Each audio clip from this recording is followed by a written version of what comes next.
Thank you for tuning in to the best parenting show on the internet, Post Daily Dose. It's the Post. It's the Post.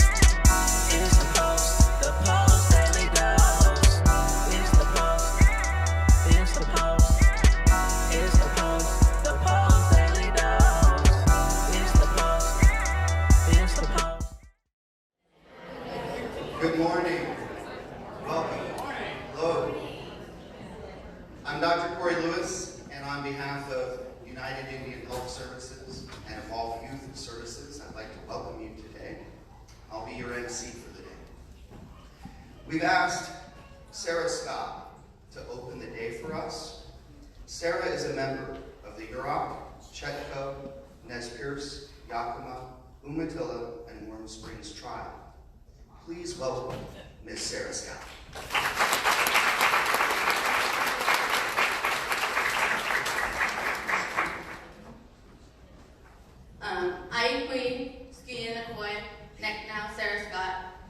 Hello, good morning. My name is Sarah Scott.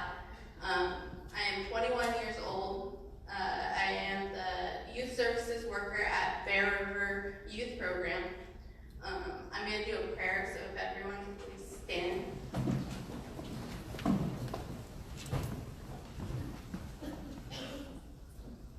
Kuanae kumet eganar wokla nene kamoy nisa agajek wokla yahan nanuma neka tatwimet tehumeka neka taksima kij papuli cha naguri kerm kuwitni alatmani wanae atwigi kij kusahalame kijayeken Wokla, wokla, wokla.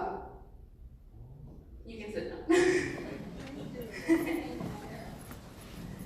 So I've been working since I was 15, basically, at the UIHS summer camp, Mege Kokwi, a healing place. And I was started as a camper, and then I was influenced to become a counselor right after that.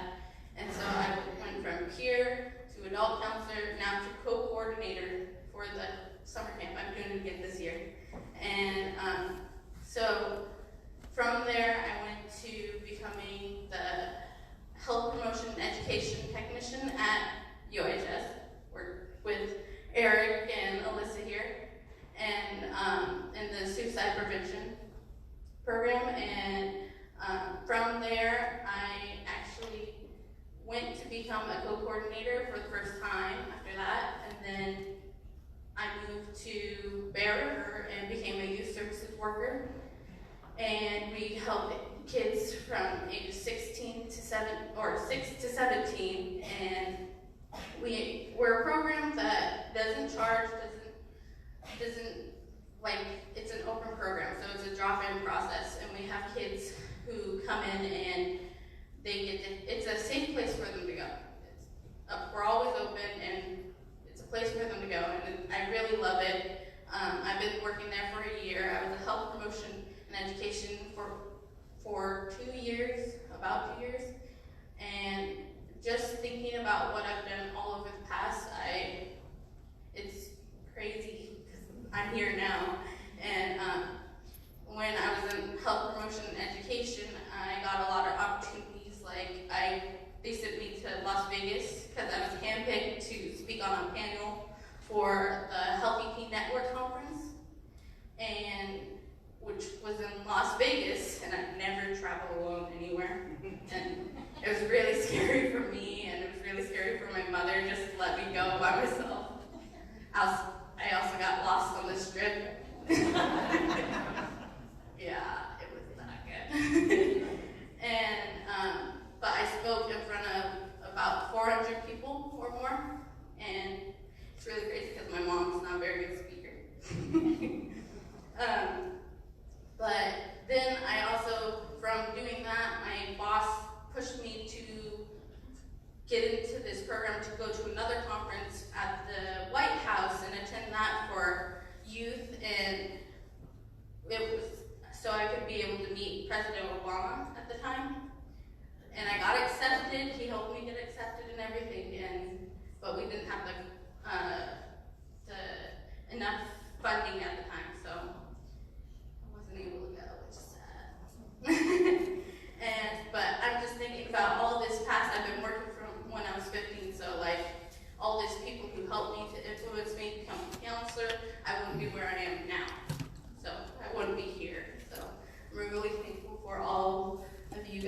helping me, and I'm still considered a youth. So, yeah. 22 in June. Big step. But thank you guys, and thank you for what you guys are doing, and keep doing it, and you guys are all doing great. Thank you.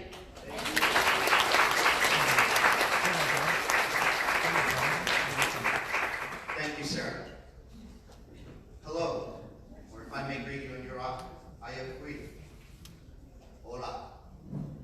Annyeonghaseyo. Konnichiwa. Privet. Bonjour.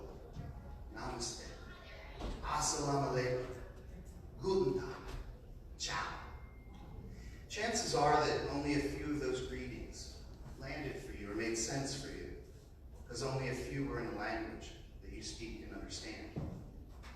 If we want to teach someone, reach someone, or heal someone, we have to be able to listen to, understand, and speak their language. And one of the most difficult things about working with traumatized children is understanding their language, understanding their attitudes, their emotions, and their behaviors. Sometimes what looks like anger, disobedience, is really a fear of rejection. And if we respond as if they're angry and disobedient and punish them, we make it worse because we reject them. So we have to understand the language that they're speaking and know how to speak it back to them. And one of the things I love about Brian+Post, and why I'm so happy to have brought him here to Humboldt County again, is I don't know anyone that can teach how to listen and speak the language of traumatized children better than Dr. Bryan+Post. And today you're going to learn that language. Brian is a dynamic speaker and storyteller. We also expect you to have a really wonderful time today and to enjoy yourselves. As I said, I'm Dr. Corey Lewis. I'm co-founder of Evolve Youth Services and president of the board of directors. Before we begin, which we already have, I just want to tell you a little bit about the schedule today. Brian will begin teaching this morning until about noon.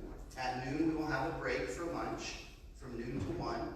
And lunch is being catered by Jesse and Jessica from Cake and Gravy Catering, who also provided the breakfast. How are you? Good. Thank you. We'll come back from lunch at 1, and around 2:15 or 2:30, we'll have a short break. And at 4 o'clock, we'll adjourn. And at 4 o'clock when we're done, please remember to get your certificate for having completed the training. If you need to leave at any time during the training to go to the bathroom or check on your children in childcare, please feel free to do so. Brian's a very seasoned speaker. You're not going to break his chain of thought. I do want to thank our co-sponsor for this event, who's helped us with quality organization and is providing childcare. United Indian Health Services. Is Teresa Green here? Please stand.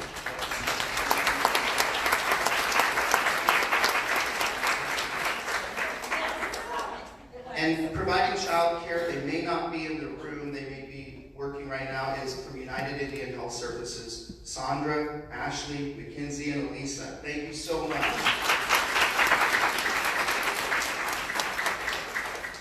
I'd like to tell you a little bit about Evolve Youth Services and our programs and our work. We are a nonprofit wraparound service provider that works with adopted families and children. We provide a positive, holistic, and comprehensive array of services, not just for the adopted child, but for the entire family, parents and siblings included. Our work has been highly informed by Dr. Post's work on the stress model and family integrated therapy. We have found that by providing parents with services, such as therapy and transportation and other help, we can reduce their stress, so they're better able to deal with the child's stress. And by providing a wide array of services, we're able to surround the child with an environment, a community, a tribe of healing.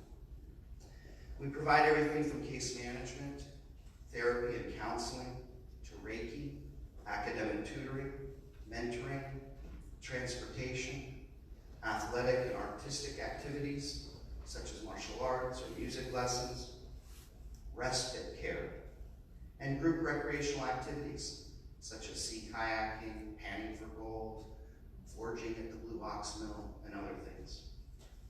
All of our staff are trained in trauma-informed therapy from trainings like this and others. So our child family support specialists that are driving children to therapy, to school, to after-school activities, that are helping them with their homework or cleaning their room, are informed and have been trained in this model. Our executive director, who's worked tirelessly to put on this event and who works tirelessly to organize all our community partners and this complex array of services, I'd like to thank. Please thank you, Alicia Worth.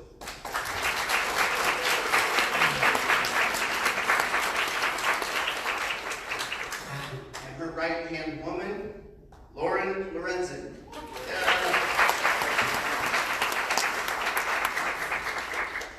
I'd also like to thank our clinical director of therapy, Autumn Spears.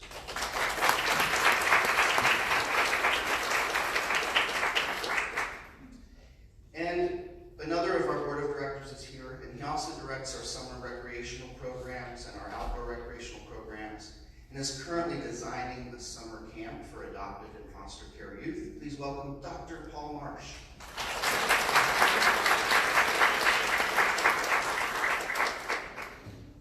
We have found through a positive and holistic approach to improving every category of a traumatized child's life, and everybody's life in that family is the best way to help them heal and find an improved life. We help children tell a different story. You see, the stories we tell ourselves about ourselves become the lives we lead. As the author Barry Lopez writes, sometimes we need a story more than food to survive. Learning to tell a different story about yourself is a powerful process. Because of that, we've given you an added gift. On your tables, you'll find a copy of one of my books, The Art of Becoming, Quantum Leaping into Your Future Self. And this book teaches people how to tell different stories about themselves and their lives. So I hope you'll enjoy that. This is exactly what Dr. Brian+Post has been doing for over 20 years, is teaching children and families to tell a different story about themselves, about their past, their present, and their future. Dr. Post founded the Post+Institute in 1999 to help families and children affected by trauma. They have published over 100 books, DVDs, CDs, and MP3s, and hosted thousands of classes and seminars just like this one to help families affected by trauma. Two of Brian's many books are From Fear to Love and The Great Behavior Breakdown, both of which I highly recommend and love myself. Dr. Post is noted for having founded the stress model of therapy, which explains many misunderstood behaviors and has formed the foundation of family-centered regulatory therapy, which we use at Evolve Youth Services and is now taught at universities all over the nation. And today, you're going to learn it from the creator himself. One of the many things Brian taught me is the difference between an attached child and an unattached child. Even perhaps with your own children who haven't been adopted. Think about the terrible 2s and 3s, or those terrible teen years, where they're not as attached to you anymore.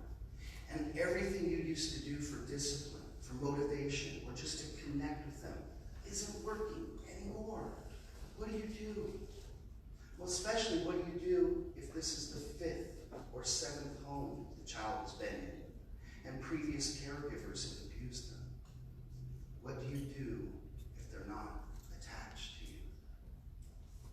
Well, I don't know anyone better to answer that question than Dr. Brian+Post. Please welcome my good friend and mentor, Dr. Brian+Post.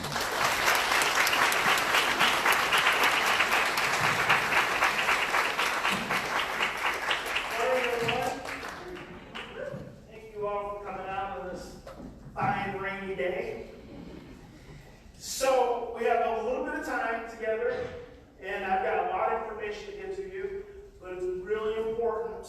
that I meet your needs as much as possible. I want to be able to convey my body of knowledge and information and education into your lives, and I want to be able to give you perhaps a new way of considering not just children's behaviors, but relationships as a whole. Because I believe that the most important thing that exists is relationships. And Alicia came up with the title of the talk today, From Surviving to Thriving, and that's very important because our bodies only know two energetic states. So we only have two energies that exist in our body, and that is a surviving energy and a thriving energy. We only have two primary emotions, love and fear. Fear is a surviving energy. Love is a thriving energy. Everything else manifests from one of those two states. In the experiences we live in our lives, the things we go through from the time we are conceived all the way up until where we're at right now, all reinforce those two states. So we're either, in any given moment, we're in a surviving state or we're in a thriving state. And you have trillions of cells in your body, and just one of those cells can hold an experience, which holds an emotion, which holds a vibration, which can activate every other cell in your body and create a reality for you. So one of those cells can constrict into survival and turn on your whole framework for what you see. So everything becomes a moment of survival. And it goes into your deepest part of your being. So when that one cell gets activated, it opens up the deepest part of your being. And that becomes your reality in that moment. It's not your reality permanently, but it becomes your reality in that moment. And that is a state of survival. And so I always like to have people hold your hand up for just a moment and consider that this is a cell in your body. Now you are stressed, because stress sends us into survival. Now ball that into a fist. Now you are stressed. You are stressed out. In that state of stress, shake hands with the person next to you. Go ahead and shake hands with them. In that state of stress, love on the person next to you. It's physiologically impossible. And this is what happens in families all the time. When you constrict into survival, you are not in a state of love. And if you are not in a state of love, you cannot be in a state of connection and relationship. It's that simple. It's that simple. If you are constricted into survival, you are not thriving. If you are constricted into survival long enough, you will get sick. Research says that 98% of disease and disorder is related to stress in your body. 98%. So if you spend enough time stressed out and constricted and in survival, you will get sick. Homes break down. Children act out. See, the other thing is when we stress, we regress. So when you stress, you actually regress to an earlier emotional state of being. You have 3 ages. You have a chronological age. That's how old you are. You have a cognitive age. That's how smart you are in any given moment. And you have an emotional age. When you become stressed, your emotional age takes over. When you become stressed, you regress into an earlier emotional state. And that emotional state becomes your reality. A stressed out child is an acting out child, is a regressed child. When a child is stressed out and they start acting out, they are regressed. And here's what we oftentimes miss. And it gets complicated in the day-to-day application, but everything I'm going to tell you is super simple. It is so simple. And it gets even more simple than how I'm going to talk to you about it. But it starts to get so simple, and it's like, oh, this is interesting. In the day-to-day, moment-to-moment interactions, we are nothing more than vibration. That's all we are, it's just vibration. In any given moment, that's all our cells do is we just send off vibrations. And those vibrations actually create a physical reality for us. Those vibrations are actually what create our bodies. Your bodies are always restoring themselves. They're always changing out. This body you have today won't be the same body you have tomorrow. It won't be the same body you have next year. The memory gets carried over, and that's what continues to create the same body, the same thing that you see physically. But in any given moment, we're just vibrations. We're just vibrations. And our experiences that we have incurred, it's like we've accumulated these experiences over time from conception. From conception, as early as the 4th week after conception, the fetus can hear. And I want you to be thinking about this information today in the context of yourself. First, because that which you cannot see in yourself, you cannot see in another person. That which you can see in yourself, you can more readily see in others. When we can begin turning our lens onto ourselves and paying attention to ourselves and what we're thinking and what we're seeing, what we're feeling, we start to have more control over everything else.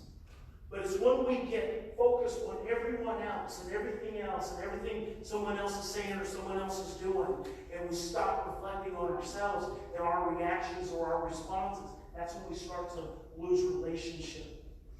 But from conception, as early as the 4th week after conception, the fetus can hear. As early as the 2nd week, as early as the 2nd trimester, the fetus can think. So you start compiling all this information from early in life. And that's all called pre-verbals. Those are all pre-verbal memories. But those pre-verbal memories get stored in the base of your brain. They get stored in the base of your brain, and they're stored with emotion and with energy. Okay? So, I'm going to go ahead and go here with you guys. From the time you're conceived, you start storing memories.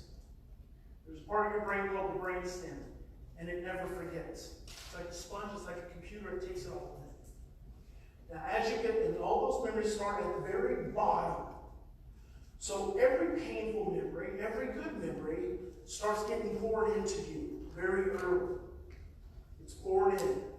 And you know when you start filling something up, it's filling it up. Well, then you're born. Well, here's what's important. You don't remember those earliest memories. They're just poured into you. And they're poured into you as emotions and vibrations.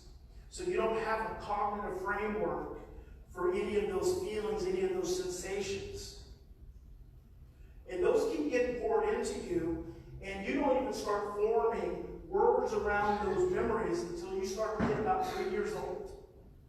3, 4 years old, then you start to be able to put words to these experiences that you're having. Well, John Bowlby, he's called the father of attachment, and he said that our first 3 years of life establishes the blueprints for all of our future relationships.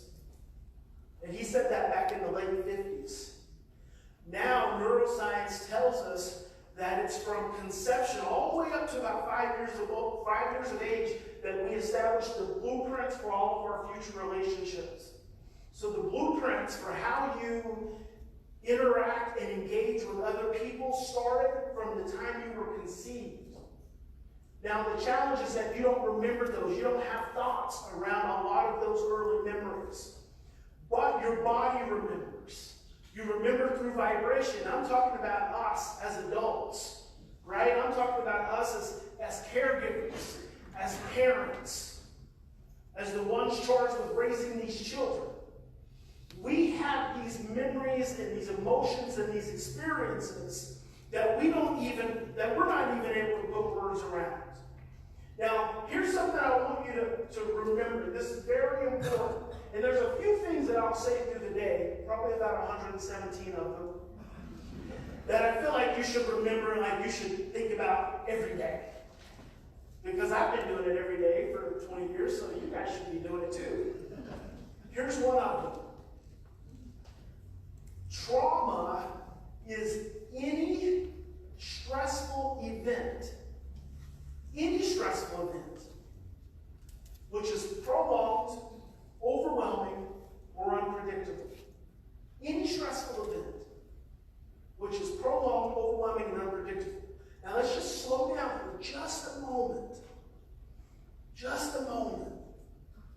Here's the biggest challenge we're talking to you guys today, and I love talking to you guys. And I'm appreciative and grateful that you came out today. But here's the biggest challenge. The biggest challenge is that you're hearing me with your thinking brain.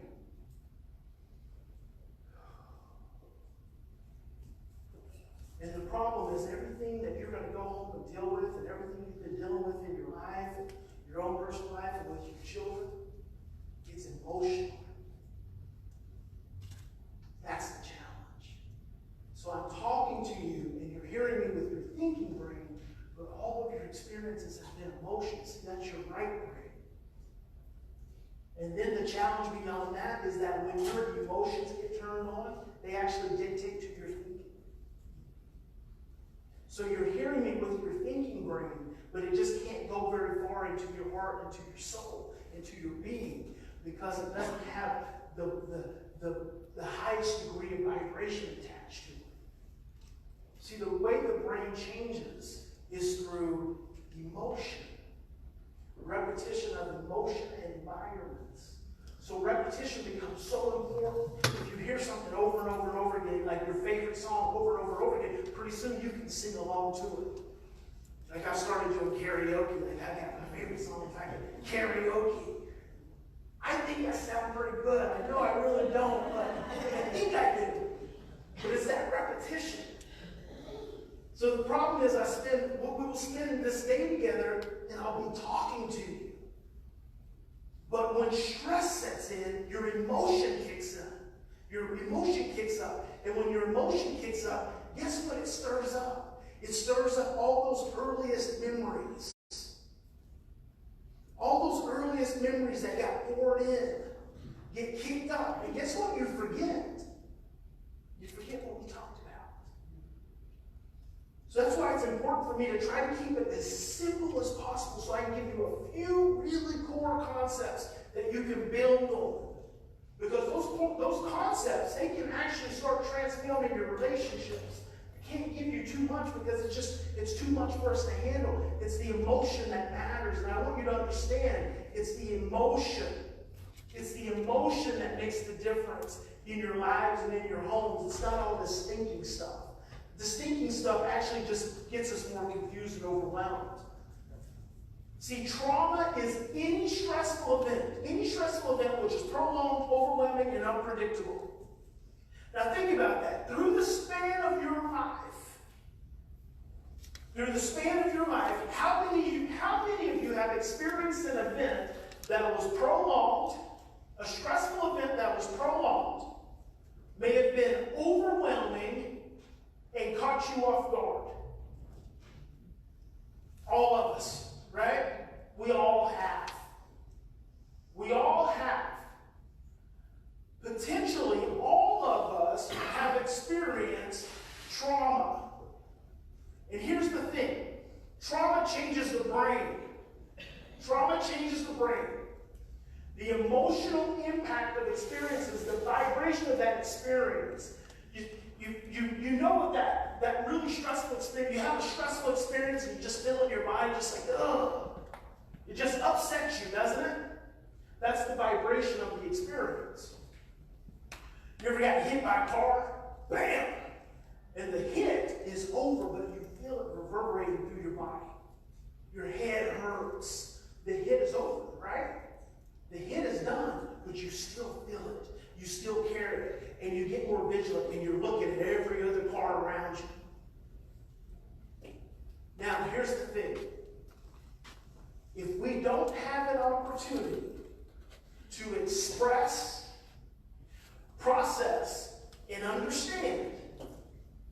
Express, process, and understand. So if you experience a stressful event which is prolonged, overwhelming, and unpredictable, and you don't get a chance to talk about it, cry about it, talk about it some more, yell about it, cry about it some more, and then make sense of it, have someone talk to you about it back, and you guys just kicking around. Remember the last time something really stressful happened? Probably was yesterday for some of you. And the first thing you did is you texted your friend, or your partner, or your spouse, or you called them on the phone. You said, let me tell you what just happened. And they said, what? And you start expressing and processing, and then you gain a little bit of understanding. Guess what you did? You hung up, and then you called another person. You ever notice that when you experience something stressful, you don't stop at one friend? It's like everybody becomes your best friend. Everybody's your mama or your daddy, and you're like calling them and telling them what just happened. Your brain is trying to process the stress of the experience. Well, what happens when you experience something stressful and you're in your mama's tummy? Who do you get to call? What happens if you are, your mama's giving birth to you and you come out with the umbilical cord wrapped around your neck and you're gray in the face? Where's the closest cell phone? Or if you're in your mama's tummy and your daddy's beating your mama, or your mama's hungry, or she's exposed to drugs or alcohol, or she doesn't have enough food, and she's living on the streets, or maybe she's getting raped. And then you're born, and you come into the world, and you're cold and hungry and don't have clothes and don't have food, and maybe you're getting raped. And then you go into foster care, and then you have these behavior problems, these behavior issues, because your brain is still trying to work through that trauma, because you haven't had an opportunity to call anybody. You haven't had an opportunity to text anybody. You haven't had an opportunity to talk to anybody about any of it. So your brain keeps trying to work through that trauma. And the way your brain works through that trauma is through your behaviors. Your behaviors are manifestations of emotional energy. I'm going to tell you that again. Your behaviors, move your hands like that. Like that. Your behaviors are manifestations of emotional energy. What your behavior is trying to do is kick off the energy. It happens in wildlife all the time. One animal gets attacked by another animal, but they don't die. After a short period of time, they start shaking. And then sometimes they'll just jump up. Ever seen that on the Animal Planet? The gazelle is laid over there frozen, and all of a sudden he just boom and takes off running. That's the behavior that is made manifest from the emotional energy. And what your brain and your body is trying to do is trying to release all that energy that just bombarded your system. Because if it doesn't release it, you get stuck with it. You get stuck with that energy. And then over time, you start trying to figure out how to release it. But then if we're releasing energy and we're a baby and we're crying all the time, and our parents get really stressed out by that and don't like all that crying, then what happens? They try to suppress it, right? We don't get to cry anymore. Or we're trying to release that energy, and we're 7 or 8 years old, and we get diagnosed as ADHD. Because we can't release that energy in school because it stresses the teachers out. So we get a medication for it. We're not releasing the energy. A lot of times as kids, we were able to run the streets, right? Run with our friends, yell and play and wrestle, and we got to release energy that way. But how many of us have an opportunity to express and process and understand those events? And when we don't have an opportunity to express and process and understand those events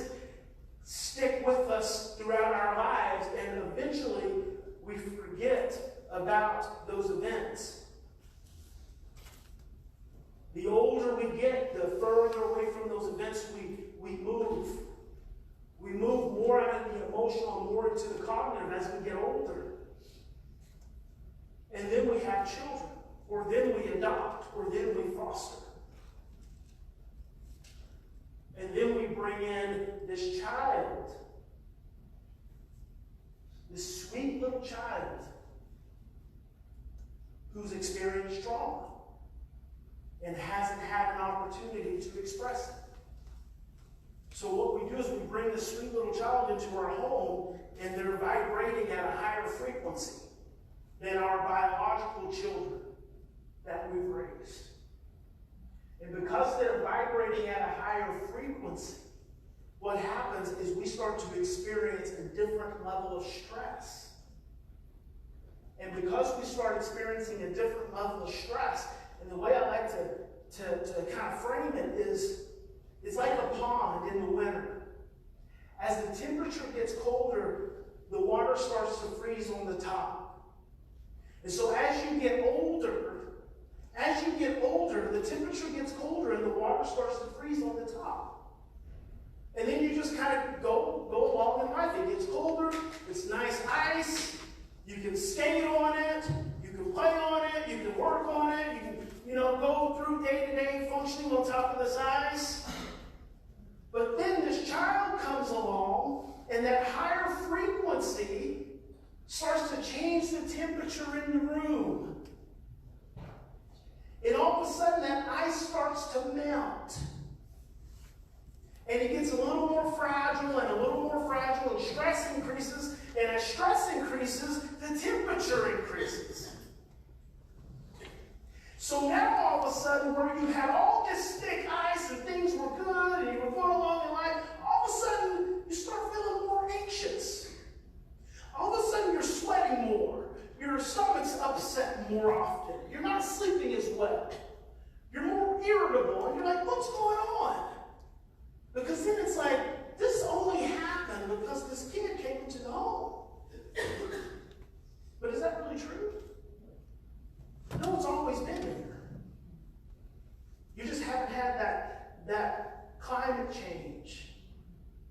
You haven't had that global warming. And that child's vibration and that child's trauma that they haven't had an opportunity to express, process, and understand is turning up the thermostat in the house. And pretty soon the day comes when you fall through that ice. And you fall through that ice and you end up with all of these yucky feelings that you haven't felt in a long time. You're like, holy crap.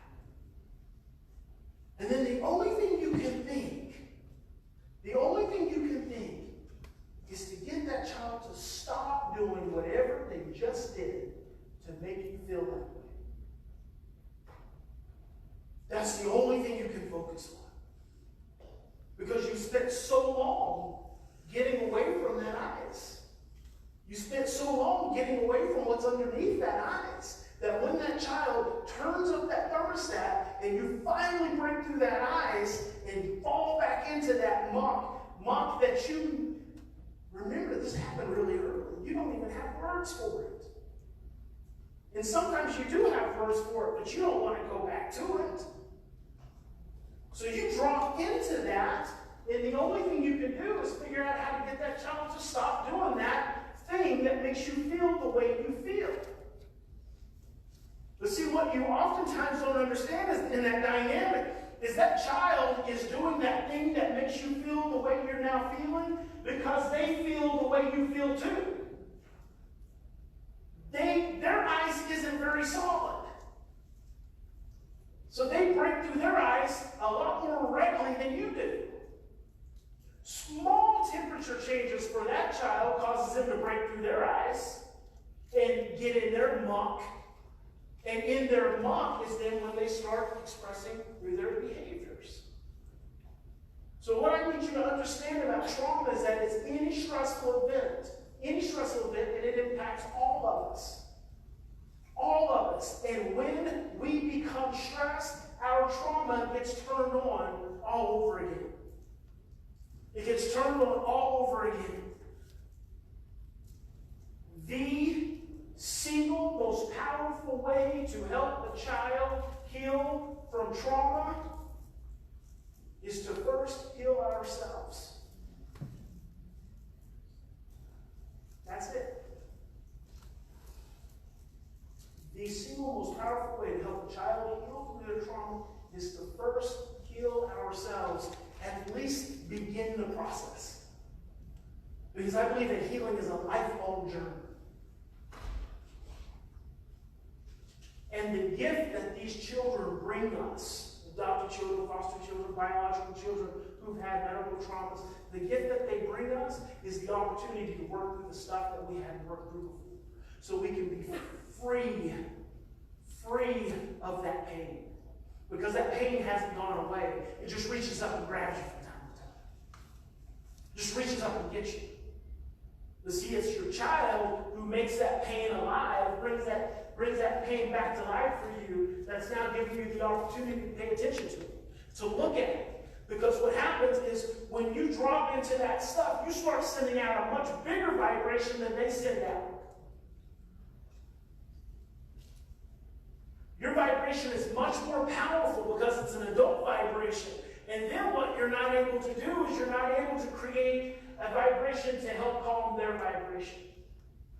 See, when you're sending me a vibration of survival, I've got to be able to send you back a vibration of thriving. Because that's the only way that I can calm your vibration, is if I can change mine. But if my vibe and your vibe are the same, and we're both stressed out, overwhelmed, and scared, we're just going to get more of the same. Follow us on Facebook, Post+Institute. Actually streaming live today. I call this Seeing Through a Trauma Lens. I want to help you understand. That is my single biggest goal, passion, motivation, desire. That is my calling, to help you understand your child different than how you've been seeing them. And the process to that is to help you understand yourself. I need you to see through a lens of trauma and fear. I need you to begin seeing the stress and the trauma and the fear in yourself and in everyone you interact with, and especially your children. I can't make it any more simple for you than to let you know that your child's behaviors are driven from their stress and their fear. And their behaviors cause you stress and fear. And your child's behavior gets worse because everyone's stress and fear is getting worse. I can't make it any more simple than that. Other than just letting you know it's a vibration. When your child is stressed and afraid and they're misbehaving, they're sending off a stressful vibration. That stressful vibration stresses you out. When you get stressed out, you send back a counter-stressful vibration. And now everyone is living in stress, because if you are not thriving, you are surviving. It's that simple. If you are not thriving, you are surviving. And if you spend long enough in that state, then everyone is experiencing trauma over and over and over and over again. So we have to begin changing the lens through which we see ourselves and our children. We have to start honoring the experiences that we have gone through. We have to give ourselves permission. We have to give ourselves permission to express and process and understand the pain we have lived, and it starts with us as adults. You deserve to express and process and understand the pain you have gone through. You deserve it. It is your God-given right. It is your right to express and process and understand your pain. What you have to understand is that our society is afraid of pain. Our society is afraid of sadness. Our society is afraid of anger. And so what happens is we just want to make it okay. Here, honey, it's going to be okay. Don't cry, baby. Here's a Kleenex. It's going to be all right. And the whole time I'm doing that, I am suppressing your pain. The entire time I'm being nice, trying to help you feel better, I'm actually trying to make myself feel better. Because you are stressing me out right now with these tears. You ever had that experience where you're really upset and emotional, and that person there with you there for a moment, they're like, yeah, you're right. You should feel that way. And about 3 minutes later, they're like, okay, now, calm down. It's going to be okay. We can get over this. Because we start to feel uncomfortable. What's the first thing that happens to you right now when your child starts yelling? For about 5 seconds, you're good, right? And then you're like, hey, wait a minute now. You need to calm that down. Don't we go there just with yelling? Why do we do that? We have all of this justification, all of this rationalization, all of this conditioning that says we do that because it's not okay for children to yell. It's not okay for children to be disrespectful. It's not okay for children to be loud. Children should be seen and not heard. We have all that conditioning, but you know what that really is? See, that's all a myth. It's all a lie you've been told. We don't like children to yell because it stresses us out. That's the only reason. The only reason you don't like a child yelling or crying or misbehaving or cursing or breaking stuff is because it stresses you out. And when you get stressed out, your brain starts seeing a threat. And when the brain sees a threat, the only thing the brain can do is to think to make the threat go away. But what if your brain didn't see that yelling as a threat? What if you were crying and it didn't stress me out? What if you were crying instead of stressing me out, it just made me feel like you really had something you needed to get out? And I just said, get it out. You're yelling because you're mad. And depending on what your experiences are, you may have every reason to be freaking mad. Now think about that for a minute.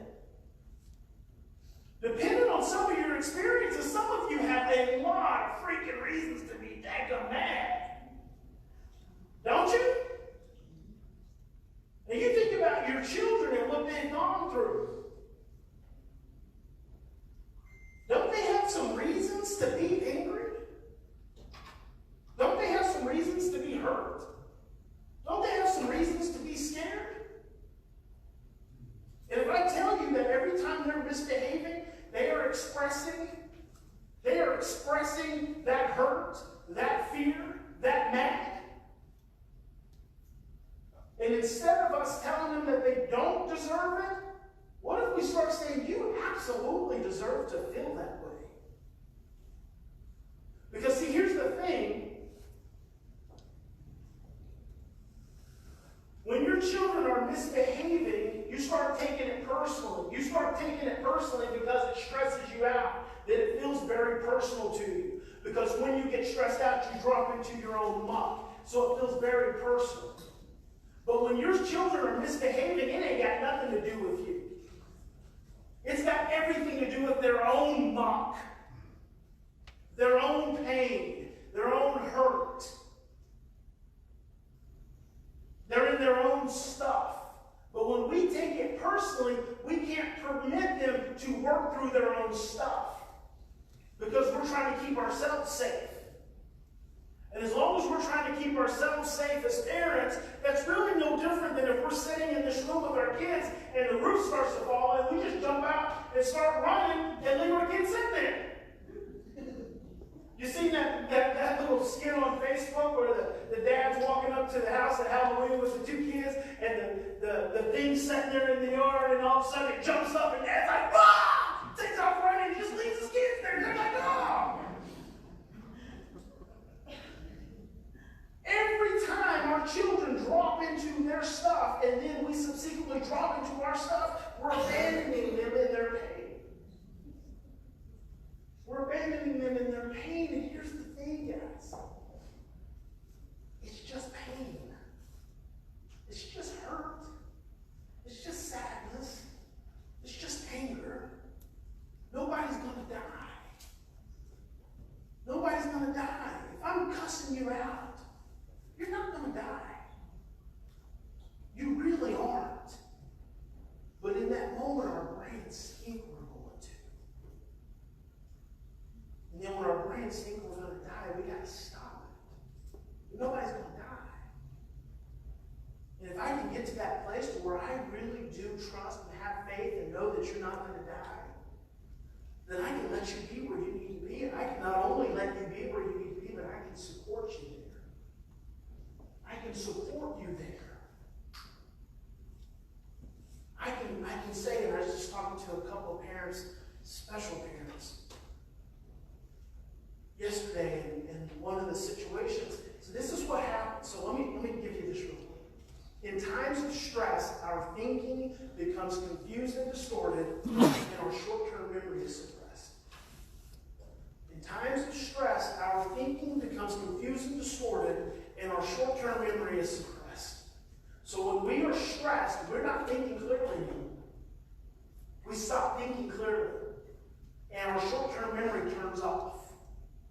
So when we become stressed, we become cognitively delayed.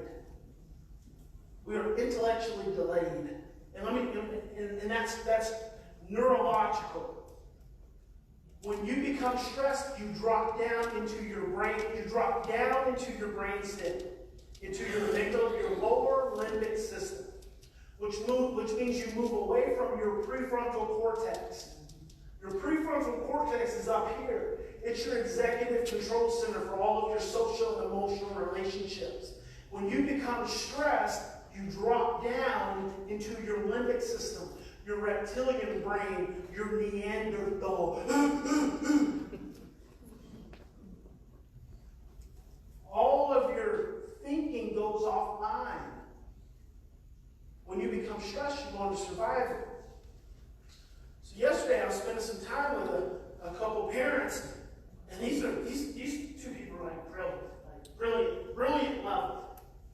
And we were talking about their little girl.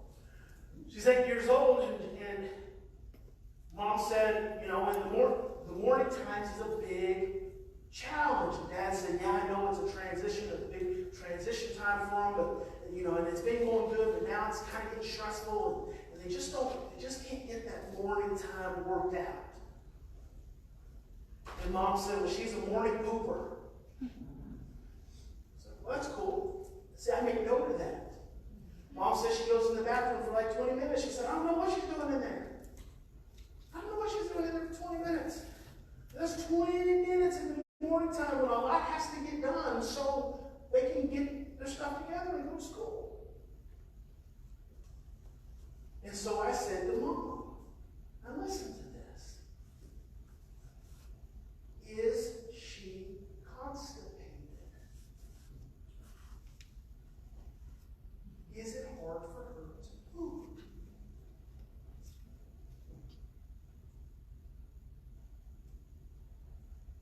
Mom said, I don't know.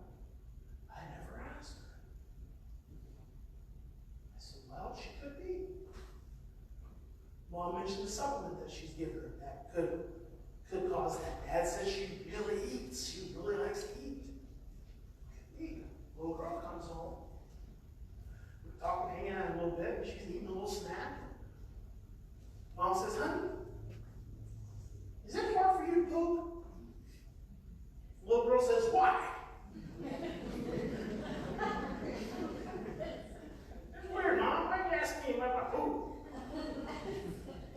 Mom said, I'm just curious because you're in the bathroom a lot for a long time in the mornings. So she sat there for a moment. She said, yes.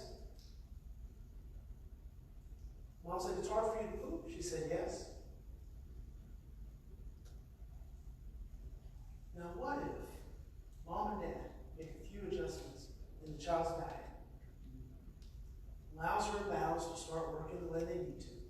She goes from being a 20-minute morning pooper to a 5-minute morning pooper. And that totally changes the morning routine.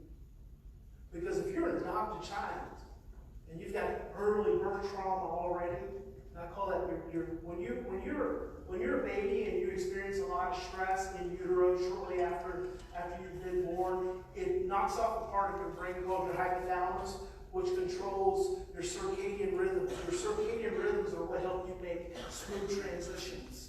You ever notice why your adopted kids and your foster kids, they don't like get up and go from one place to the next very well, or when you ask them to do something, there's always some kind of resistance or defiance? It's because their circadian rhythms don't work right. So if this child's circadian rhythms are already off, and she's already doing the best, and she's making a lot of progress. She's already doing the best she can to try to get through these mornings, and then she goes to the bathroom and she feels physical pain. Because how many of you have ever been constipated? I don't like it. Oh. So imagine if you're having that experience every morning. Your circadian rhythms are already turned off. You're already really sensitive to stress, because that's the other thing that trauma does. Trauma makes you stress sensitive and fearful. Trauma makes you stress sensitive, makes you sensitive to stress. And it makes you full of fear. Very simple way of looking at children who have experienced trauma, adopting foster children. They are stress sensitive. And they are full of fear. They're scared. And if you're easily stressed and you're fearful, guess what that's going to cause you to do? It's going to cause you to regress emotionally. Now, if you're 8, your circadian rhythms are already a little disrupted. You're constipated, feeling some pain. Now you're stressed out first thing in the morning, and now you're regressing, and now instead of being 8, you're 2 years old all over again.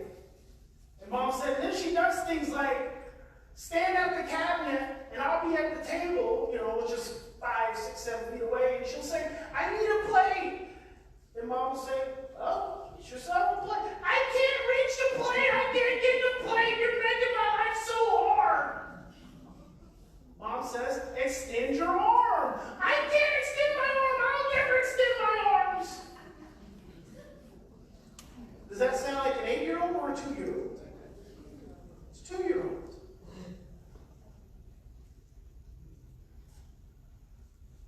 But if we become stressed as parents, if we become overwhelmed, if there's something in that morning, because we're not morning people either, then our thinking turns off. And I can have repeated experiences of my child being in the bathroom for 20 minutes and never ask the question, honey, is it hard to poop? Figuring out that one little thing could change everything. Could change everything. Now let me raise the intensity of that vibration a little bit. I had a mom who said, my daughter has problems, she does not like to take a bath. She hates taking a bath. Now, let me tell you something, and I'm really going way off track with this talk. I always listen to words parents use. I listen to the words we use. The words we use are a reflection of our energy and our vibration. If a parent says to me, my child hates taking a bath, that means a couple of things. Number one, that means the parent is not very happy about having to deal with the child in the bath. Number two, the child gets really stressed out when it's time to take a bath. So that tells me that both mom and child are really stressed out around bath time. Just from that statement, my child hates taking a bath.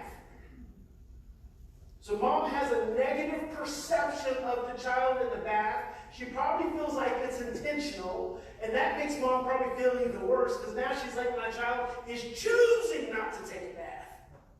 Damn it.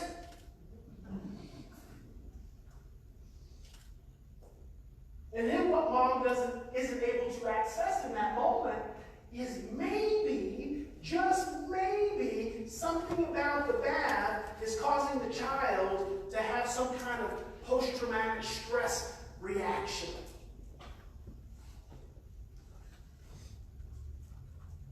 So mom says every single night it's a bath time battle. I mentioned bath, and my daughter flips out. The kid was 9 years old at the time. Daughter flips out on the ground, kicking and screaming.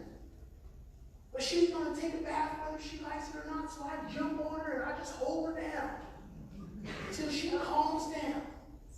And then we go to the bathroom. As soon as she sees the tub, she starts flipping out again, but this time she's going to take that bath whether she likes it or not, whether I've got clothes on or not. I'll get in that bathtub with my clothes on, water splishing, splashing everywhere. Then we both fall out of the tub, and then you know what? She won't even go to sleep. It's been happening every night. Every night for 4 years. It was so bad that mom didn't even try to wash the child's hair. She would take it to a hairdresser to get her hair washed.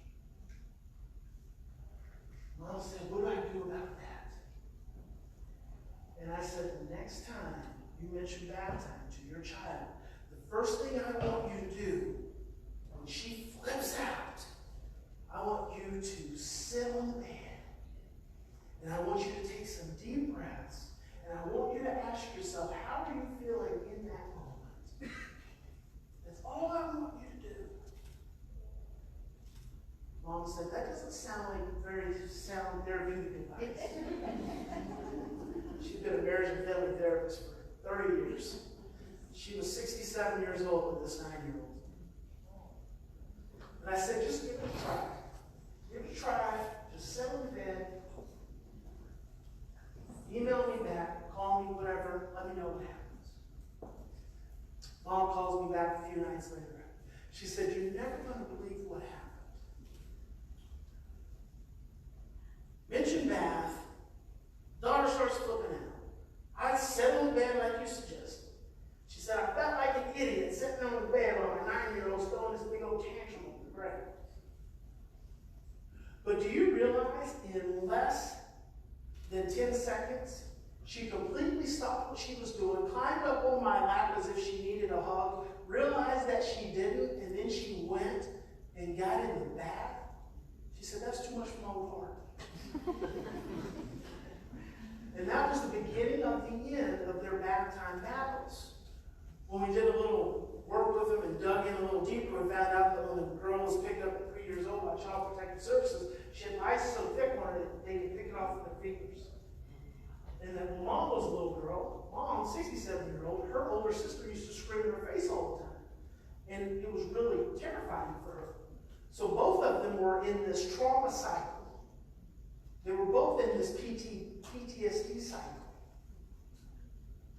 And so I had a mom who heard me tell that story in a lecture in Dallas, and she had a 9-year-old too, and they had problems with showers.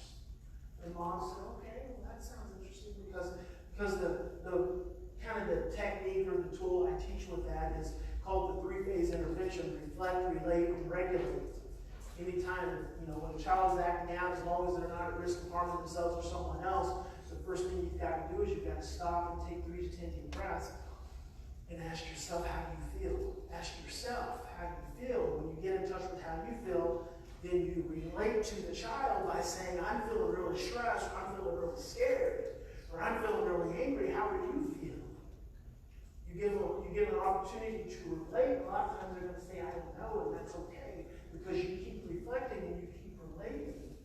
And in that natural process, you start to regulate. Regulate is calming the stress.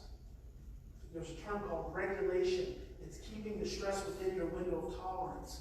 So mom who heard me in the lecture, she said, okay, I'm gonna try this. I'm gonna go home and I'm gonna try this. So she said, it was bath time, shower time. I went upstairs. Said,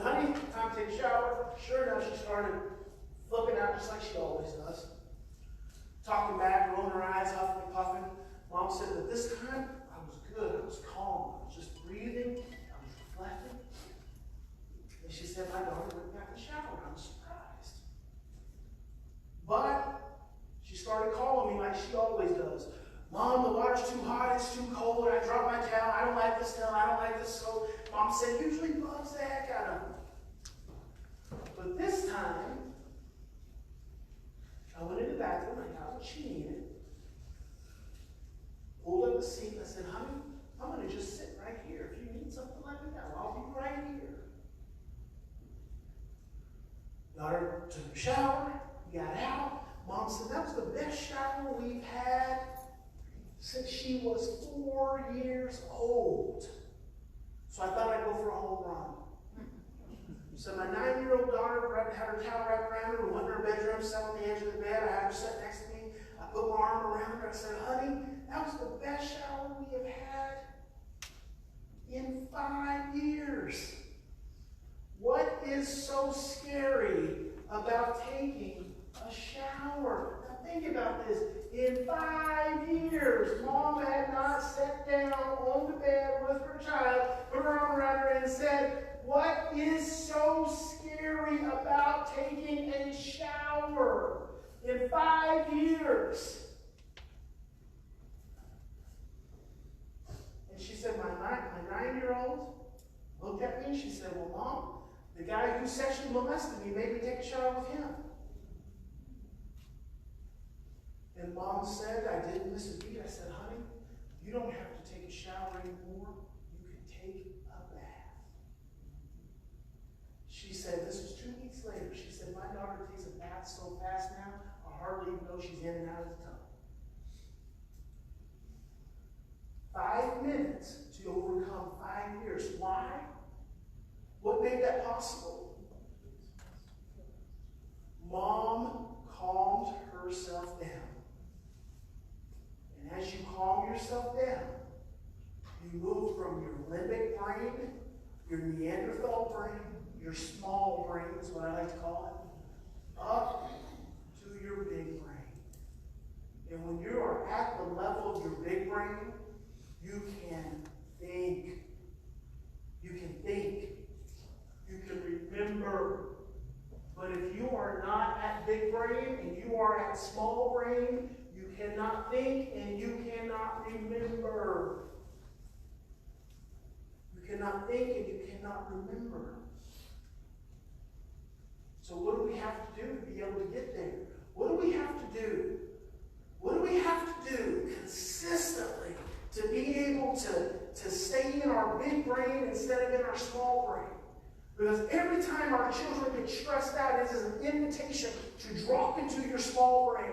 It's an invitation to go from your big brain into your small brain. Every time they get stressed out, because that vibration, touch the person next to you and go, zzz. Do it again. Zzz. That vibration buzzes your fear brain, it buzzes your amygdala, it buzzes your Neanderthal brain, and it turns it on. Every time they're stressed out, they go, psst, and you get an invitation for that part of your brain to be turned on. What's the one thing we have to be able to do to turn that back down? So I like to call that turning it down, turning that volume down. What's the one thing we have to be able to do to turn it down? Anyone know? Breathe. Breathe. Breathing is your one proven way for interrupting your stress physiology. Breathing. And as soon as you become stressed, guess what the first thing is you begin to do? You start holding your breath. And the more you hold your breath, the more inefficient breaths you take, the more stressed out you get. You dial that volume all the way up. I've been carrying this bowl around with me for 15 years. It's a singing bowl. And it helps us to breathe. So we're going to practice our breathing. We're going to practice it because it is what I just told you.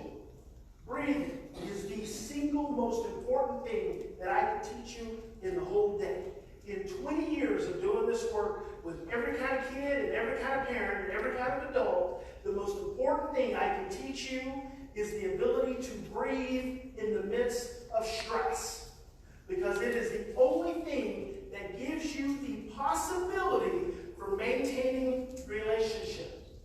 Maintaining and repairing relationship. That is the single biggest challenge that we encounter in every stressful situation. Now imagine that. 20 years of doing this work. 20 years of being a social worker. And the most important thing I can tell you is you have got to learn how to breathe in the presence of stress. Do you think that might be important? It is life-changing. It's not just important. It's life-changing. So let's breathe. Let's take 3 deep breaths. Inhaling through your nose, exhaling it out of your mouth. Some of you may find it particularly challenging to do that. But I want you to have a repetition. We'll do this a couple times through the day.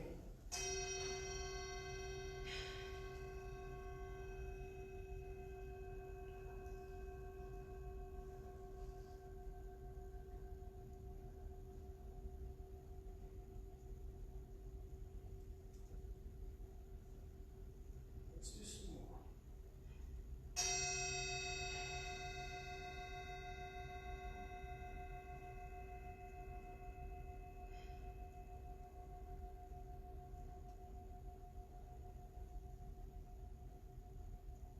As you're breathing, I want you to feel your body. Feel what your body's doing. Feel your back, feel your stomach, feel your arms, feel your butt in the chair, feel your feet on the ground.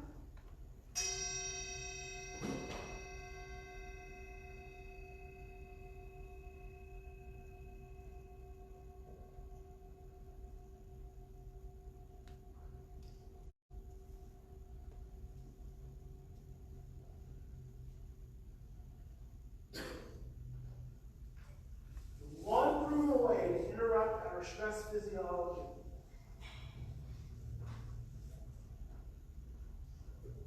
trauma is any stressful event which is prolonged, overwhelming, and unpredictable. When such events continue on as unexpressed, unprocessed, and misunderstood, that's the difference between a short-term stressful event and a long-term, potentially lifelong brain-altering event. All of these are traumatic events that we're familiar with, right? The problem with these events is that we get so familiar with them, we become so familiar with them, that's what we think is trauma. And trauma is so much more than that. It's so much more than that. And these are events that are really common with your children's ability to calm their stress. These are events that are really common when we are challenged in social and emotional relationships. And what do these things all have in common? They all occur in the context of relationships. Now, why is that important? That is important, bless you. I just heard the other day that when you say something really important and someone sneezes, that means it's really important. All of these things occur in the context of human relationships. So what does that mean if you've experienced these things? What does it mean for how you feel about relationships at a body level? It means that they're not safe. It means that relationships are a threat. And if relationships are a threat, imagine how difficult that creates, what kind of difficult scenario that creates in a family.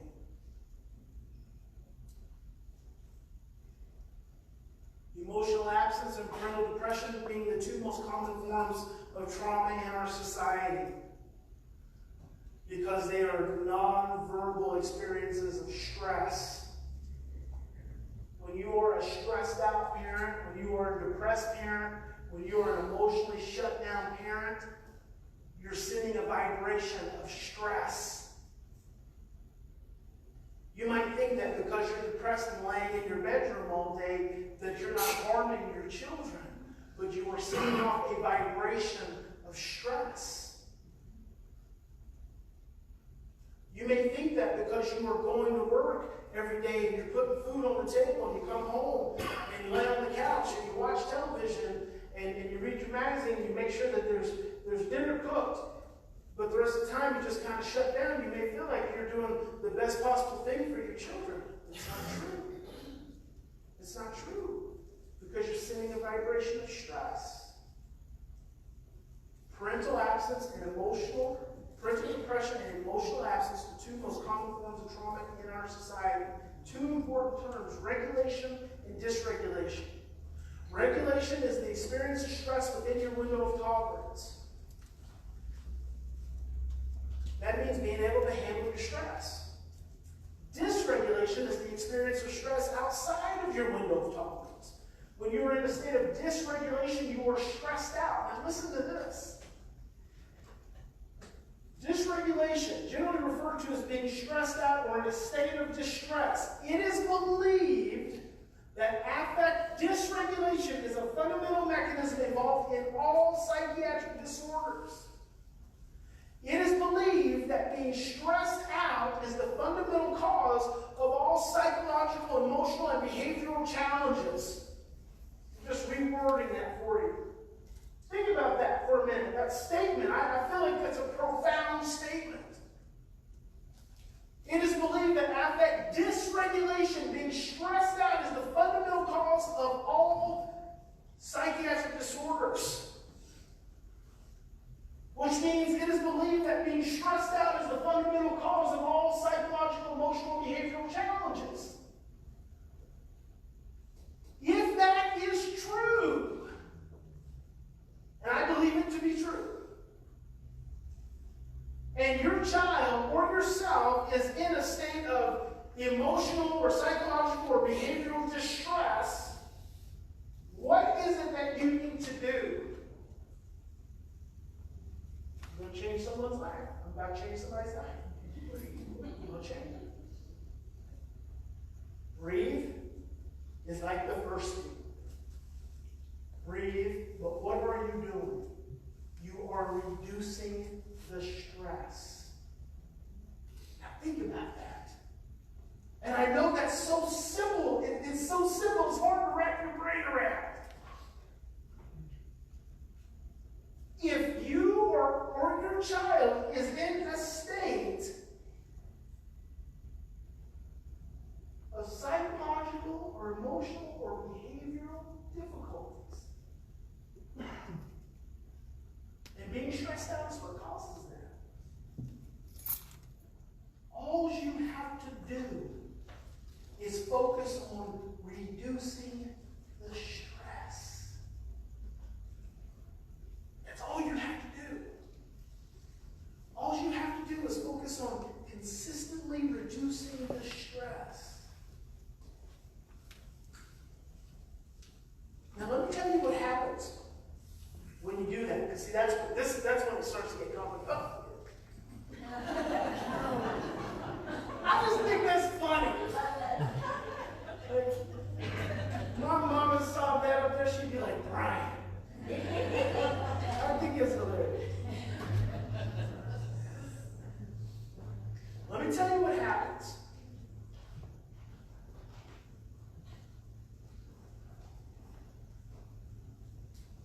When we are in a state of affect dysregulation, when we are stressed out, we are dropping into our brain stem.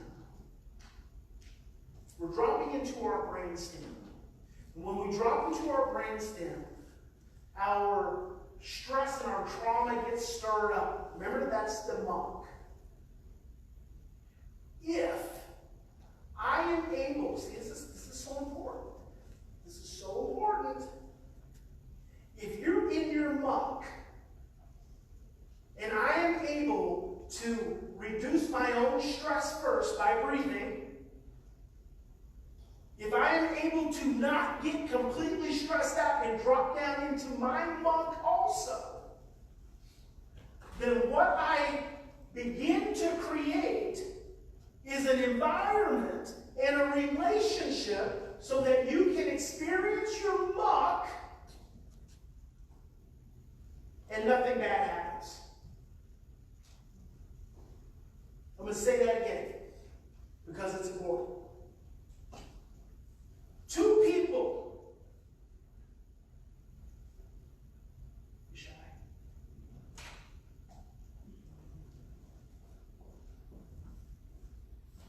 Diana and I'm stressed out.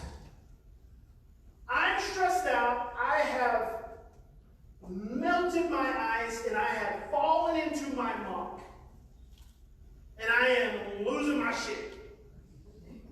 I can't believe you did that. I am all the way in my muck. And what you have to understand is I'm blaming Diana. I'm blaming her, but she didn't create my muck. My muck is because I was rejected at birth. My muck is because I fear that I am not good enough.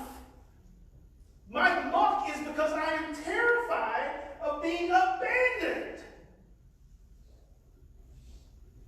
And she said, I'm not very happy.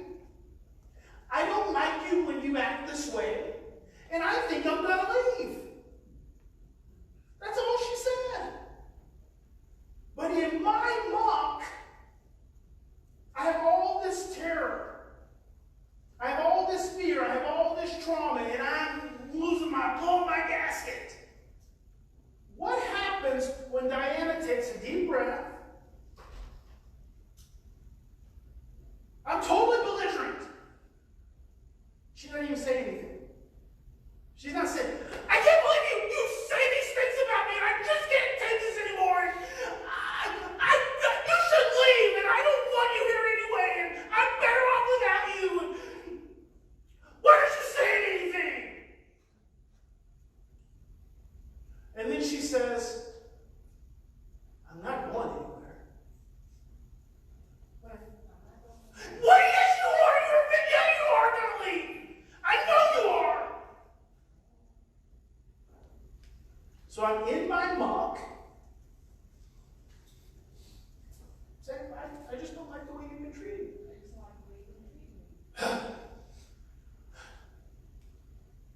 I'm in my muck. Nothing bad has happened. You see, nothing bad has happened. In my muck, I fear the worst is going to happen. But because I'm in myself and nothing bad is happening, what is occurring is I am getting a repetition in my brain that says, I'm not going to die. I'm not going to be abandoned. I'm okay. I'm not going to die. And then I'm able to slowly start coming out of my small brain, moving like a turtle towards my big brain, so that we can now talk. And that's one repetition. One repetition. How many repetitions does it take to get to the center of the Tootsie Roll Pop?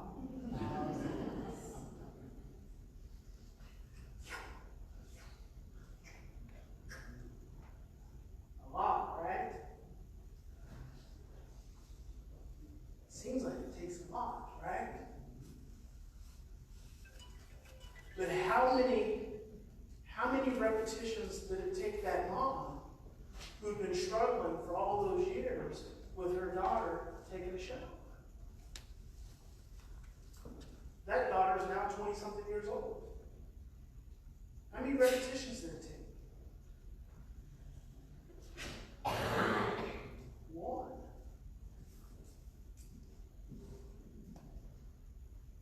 Our brains are amazing. Our brains do not want to be in pain. But in any given moment, we are doing the best we can with what we've got to work with. What you've got to understand about a child and a child's behavior is that when a child is misbehaving, they've gone outside of their window of tolerance for being able to manage their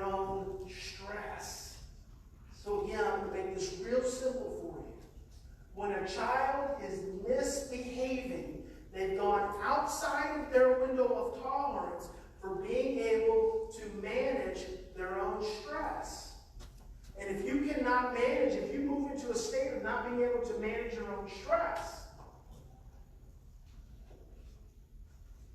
then you're stressed out. And when you're stressed out, you're going to act out. And when Diana doesn't get stressed out with me, what she does is she turns on a part of my brain called the hypothalamus, which releases a hormone called oxytocin. Oxytocin is your brain's anti-stress hormone. When Diana doesn't get stressed out, when I've dropped into my muck, she turns on in my brain oxytocin. Now, if Diana gets stressed out when I've dropped into her muck and Diana drops into her muck, she's turning on cortisol. Cortisol is your brain's stress hormone. If I'm acting out, it's because I'm stressed out, which means my cortisol is turned on. So now Diana and I are turning on our cortisol together. And what that does is that just reinforces my muck. It just stirs my muck up, and it doesn't do anything, it just gets stirred up. And if every time I get stressed, my cortisol turns on and my muck gets stirred up, and Diana's cortisol turns on and her muck gets stirred up, then we're both just mucking it up all the time. All the time, and no one's feeling any better. No one's getting any better. We just get exhausted, tired of arguing, and we go to sleep and start over the next day. But when Diana can stay out of her muck, or she can become more aware of her muck, or I can try to invite her into her muck, and she can say, I don't think I want to go there today. I don't think I want to get on that pond and do any ice skating, because I'm sensing that the ice is a little fragile. I'm just going to stay over here and breathe. And I'm not going to stop loving you. I'm not going to leave you. I don't like the way you're behaving, but I'm not going anywhere. She starts turning on her oxytocin. And when she starts turning on her oxytocin, I turn on my oxytocin. Because oxytocin is a learned response in the brain. It is a learned response. Your brain's anti-stress hormone has to be learned. So if you're a child who grows up in an environment of abuse and neglect, emotional absence, and chronic depression, and domestic violence, and drug exposure, your oxytocin knob's not turning on. It's not turning on enough. But what is turning on is your cortisol. Your cortisol's turning on, and it's stirring up all your muck. You've got to have that oxytocin knob turn on so you can calm all that stirring. But that's learned. And how do you get that? You get that through repetition of eye contact. You get that through repetition of hugs and nurturing. You get it through repetition of laughter. You get it through repetition of playing. You get it through repetition of sitting down and eating together. You get it through repetition of not being hurt when you're upset. The repetition of not being stressed out when you're upset. That's like the basic one. You have to have repetition of not getting hurt or more stressed out when you're already stressed out. So when you were a kid and you were stressed out and you were acting out, thereby doing something your parents did not like, and they gave you a spanking, did that calm you down or stress you out more? When you're stressed out and you're doing something, you're acting out in some kind of way that someone, your significant figure in your life, doesn't like, and they start yelling at you or shaming you, is that calming you down or stressing you out more?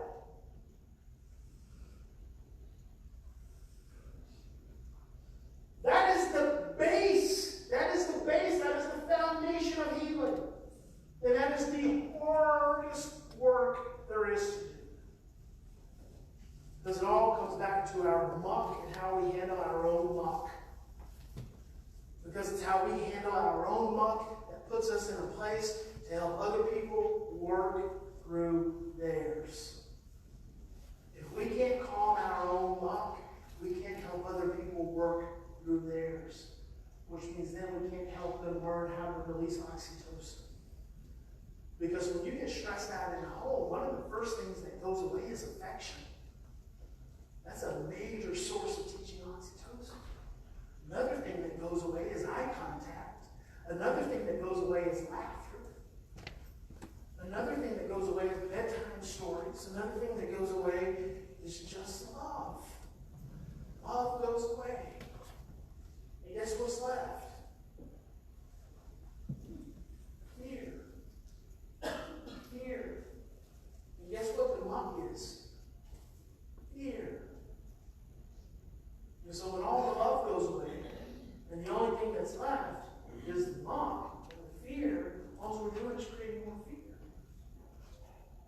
We're just creating more fear. I'm going to give you guys a free copy of my book. It's called From Fear to Love. All you got to do is pay the shipping. Go to this website, and we'll send you a copy. From Fear to Love is one of my best sellers. So just go to feartolovebook.com, and we'll send it to you.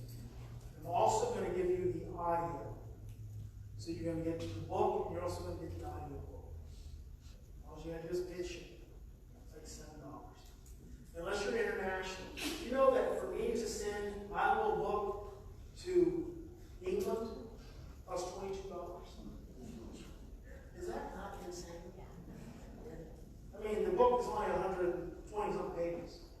$22. That's crazy.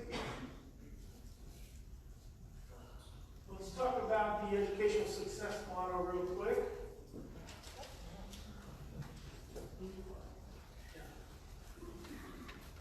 So, this is important for schools. It's also important in the home. And this ties into, in times of stress, our thinking is confused and distorted, and our short-term memory is suppressed.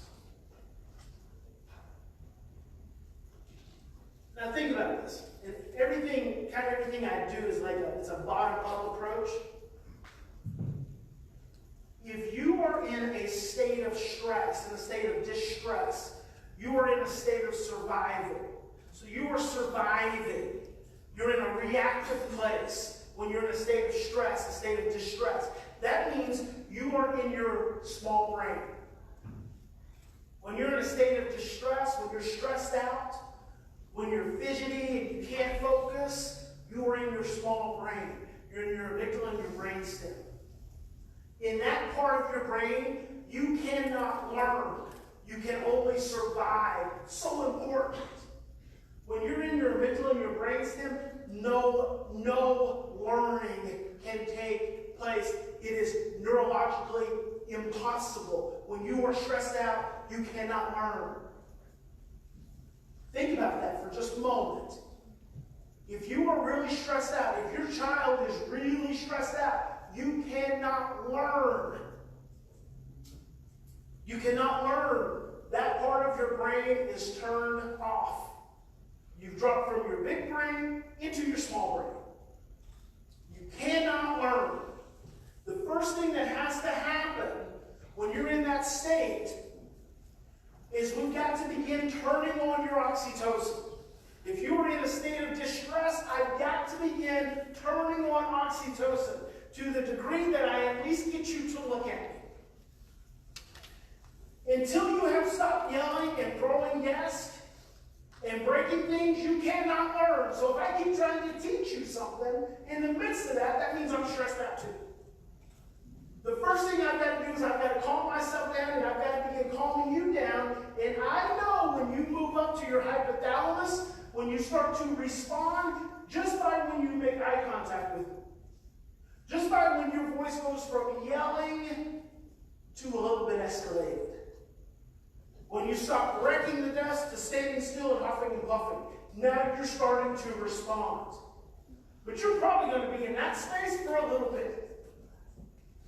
Then I've got to get you up to your hippocampus. Your hippocampus is the part of your brain responsible for your short-term memory and your ability to think clearly. I got to get you up to your hippocampus, because until I get you up to your hippocampus, you're not processing.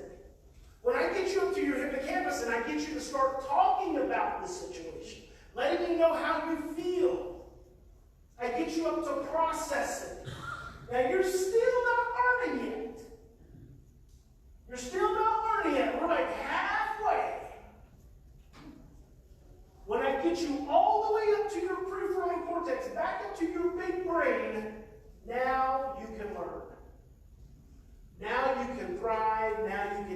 great, now you can make sense. So when your child is in their small brain, they cannot learn. You are better off not even talking to them. You are better off just breathing and calming yourself down because they cannot hear you. They are in survival.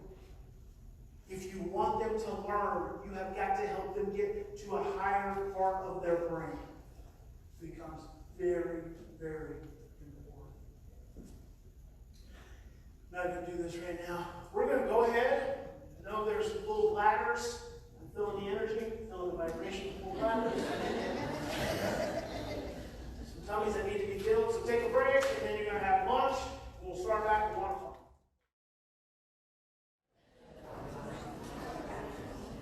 All right, we're going to go ahead and get started back. We have another raffle ticket winner, and the winner is Rose Baker.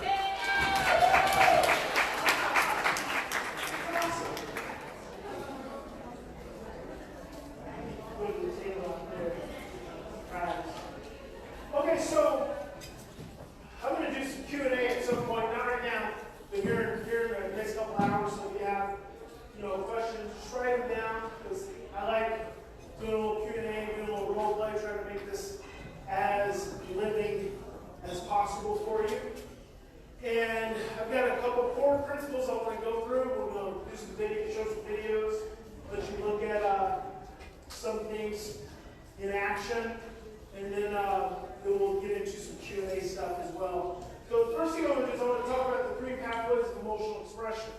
I feel like this is very important, just helping you continue to create a framework for what you're looking at. And I'm always encouraging parents, look at yourself first. Think about these things and this information in the context of yourself. Because the more you can see it within yourself, the more you're going to be able to see it within someone else. And I was 27 years old, had already been traveling all over the country for sure, if not in some other parts of the world. Worked with families, even had an agency before I realized that I was scared. Before I realized that fear was the driving factor in my life, I was 27 years old, was already doing this work. And when I realized that fear had such a profound impact in my life, it was transformative. It just changed everything.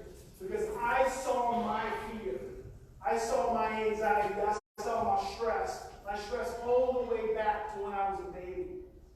And then, not only did I see my own stress and my own fear, because I was adopted, I was in foster care for a little while, but I saw the stress and the fear of my sister, my adopted sister who I grew up with, who really had a hard time. I saw her struggle that whole time, and I'd never even looked at it that way. And then I saw my parents struggle. I saw the pain that they had grown up with, the pain that they had lived with, and then how that pain led and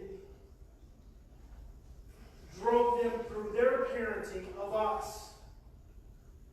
And so seeing that so clearly just opened up so much my understanding of myself and for other people. So I want to continue to encourage you to look at your own experience. And so this is a good one.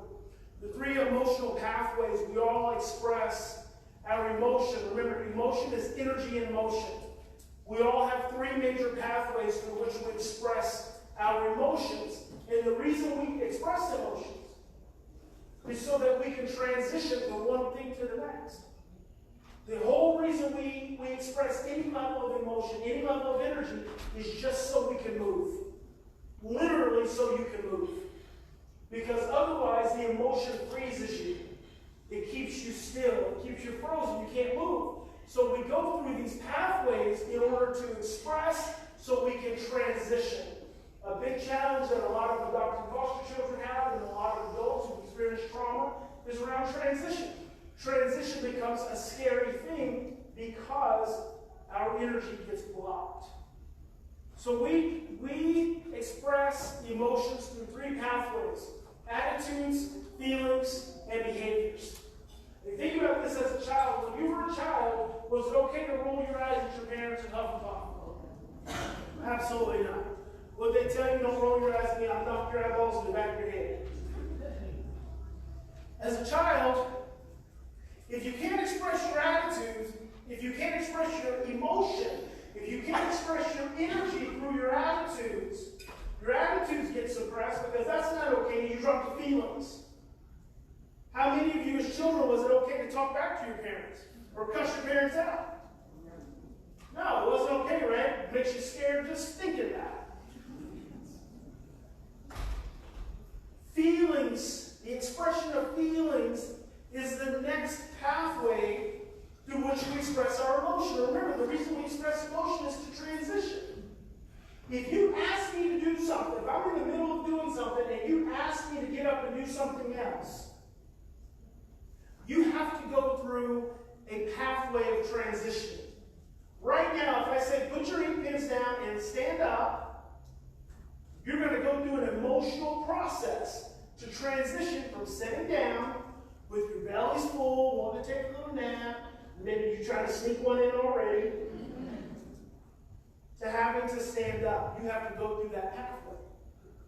And that'll be some kind of attitude, and that'll be some kind of feeling pathway. It'll be subtle, but there'll be a, right? At the minimum, there'll be a, that's a transition. You have to do that, otherwise you get stuck. Now, what if you say, and I immediately get mad at you? Say, don't you me? Just stand up like I told you to. Right? It creates more tension. It creates more tension, creates a higher vibration, therefore I am now sticking you again. So you're trying to transition, but I'm sticking you, I'm keeping you stuck. And it makes it more difficult.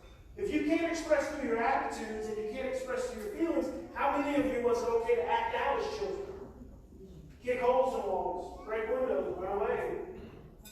No. It just gets more and more intense. Right? We just continue to suppress from the least threatening to the most threatening. And if you can't express through your attitudes and you can't express through your feelings, and you can't express through your behaviors, you're only left with two options: anger and depression. Anger and depression become your only two options. And with anger and depression, you have to express through behaviors. Anger and depression have to come out of behaviors. So if you're depressed, you shut down, you isolate. Someone came up and was asking me about the child who isolates and shuts down and won't talk about something. I call that the turtle child. We can talk about that too. You shut down, you go in, you internalize, or you get angry. You act out. Those become your only two options. Anger and depression have to come out through behaviors. If you can't express your attitudes and you can't express your feelings, you have to express from anger, depression, and behaviors. And that's what I call the trauma triangle. If you spend 6 months or longer, just 6 months, operating in anger, depression, and behavior, you're operating at a level of stress that is equivalent to trauma. You are living in a trauma environment. Just 6 months. And at the level of the trauma triangle is where you get diagnosis. It's where you get medication. It's where you get disruptive placement. It's where you get residential treatment. It's where you get restraint. At that level. And that's the level you get conditioned to operate at. Well, how do we get out of that? How do we get out of behaviors, anger and depression behaviors? How do we get out of that conditioned level of functioning? Any ideas? Yes, we get yours and breathing, man. I like that. Yes, that is always going to be the first step. But what is it that you're seeing that's going to cause you to need to breathe? And that's going to come out first from attitudes. See, now we're right back to the top. If you want to get out of anger, depression, and behavior, you have got to get okay with attitudes and feelings. Because it's the suppression of attitudes and feelings that keep you stuck in anger, depression, and behaviors. A child who ends up in residential treatment ends up in residential treatment because they've not been able to express their attitudes and their feelings. So their behaviors have continued to escalate because they can't express their attitudes and their feelings. Pretty soon, if a child has done nothing more than have their attitudes and their feelings suppressed over sometimes years, what do they know how to do most? Misbehave. We actually condition children for negative behavior. Now think about that, because I'm all about taking responsibility. If I'm not allowing you to express your attitudes and I'm not allowing you to express your feelings, guess what I'm doing? I'm suppressing you into your behaviors. And then when you misbehave, guess what I do? I get mad. So I spend all this time teaching you how to not express your attitudes, your feelings, and then when you start acting out, I get mad about it. We do it all the time. When in fact, if you rolled your eyes at me, and I could feel less threatened and I could breathe, and if I could realize that attitudes is great, feelings is great, because as long as you're expressing attitudes and feelings, guess what you're not dropping into? Behaviors. Behaviors. But what has to happen, because many of you have children who are already conditioned for behaviors. So they go to behaviors real fast. But even those children will give you attitudes and feelings before they drop into behaviors. Even they will give you attitudes and feelings. I had a situation come up. A couple of parents I did a consult with while I've been here. They had a big incident over Christmas. The teenage son, had gotten upset. He got upset and went to his room. Guess what mom did? Followed him until he punches a hole in the wall. And then dad comes and follows. And then dad gets the door slammed on his toe and breaks his toe. And then who gets blamed? The kid does. You know why we do that? Stress causes confused and distorted thinking and suppresses the short-term memory. If you get mad and you go to your room, I am praising God. I want you in your room. But if I'm stressed, I will follow you. Because what becomes the biggest threat for me is the attitude and the feeling. And because I move into a place of confused, distorted thinking, suppress short-term memory, I don't even remember. So I don't like your attitudes. I'll follow you down the hall. I follow you into your room, and then you have an outburst. Because what happens when you corner a scared animal? They bite. And so we have so much conditioning that says an attitude isn't okay. We have so much conditioning that says a feeling is not okay, that when they show up, we start trying to suppress them. Why do we have that conditioning? Where does that come from?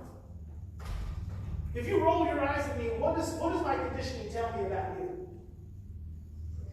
That you're being disrespectful. Where does that come from? My parents, my grandparents, years and years, generations of conditioning. Has anyone ever died from a child rolling their eyes? Did you know of? Anyone ever had a heart attack? Did your arm ever just break all of a sudden? And when we're at work as adults, and our boss tells us something we don't like, what's the first thing we do? Dumbass. Let me call my sister. We have attitudes. We have attitudes and we have feelings. But when it comes to our children, we get really scared. And when we get really scared, the ice gets really fragile. And when the ice gets really fragile, drop into our own muck. When we drop into our muck, we can't let them be in theirs. If you want to help your children get out of their behaviors, the first thing you got to do is start honoring their attitudes and their feelings. Your child rolls their eyes, don't say nothing. The eye roll is nothing. It's nothing at all. A huff and a puff is nothing. Your kid talks back, I don't know. Why do I always have to take out the trash? I didn't like taking out the trash either. What does it hurt? There's no harm. Because see, what happens is when we feel safe to express our attitudes and our feelings, guess what we learn that we don't have to do anymore? We don't have to have behaviors. Because we're being heard. When I can express my attitudes and my feelings, I don't have to misbehave because I'm already being heard. You're already acknowledging me. You're already honoring me. And if you get a child who's already so conditioned for behavior, and then they start misbehaving, guess what? I want in. I want to join them in it. You're really mad right now. I get it. Tell me how mad you are right now. Because see, I'm not focusing on the behavior. The behavior is not my focus. The feeling and the attitude is my focus.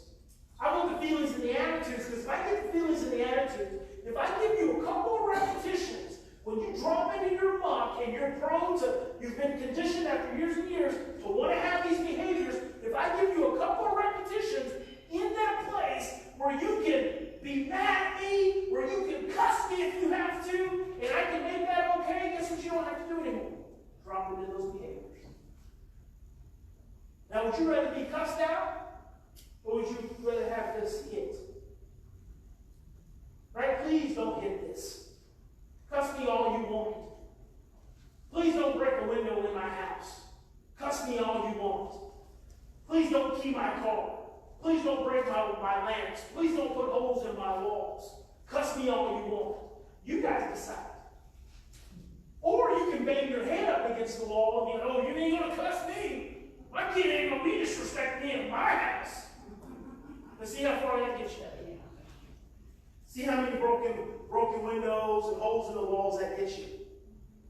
See, we continue to do the same thing and expect a different result. Einstein called that insanity. What causes insanity?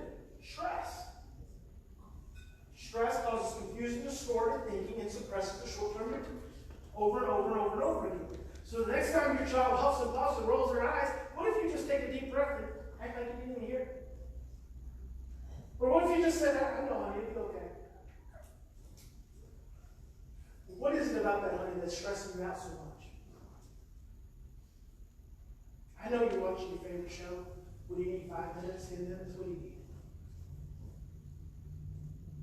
What if it didn't overwhelm you? What kind of repetition could you create then to move your child in another direction?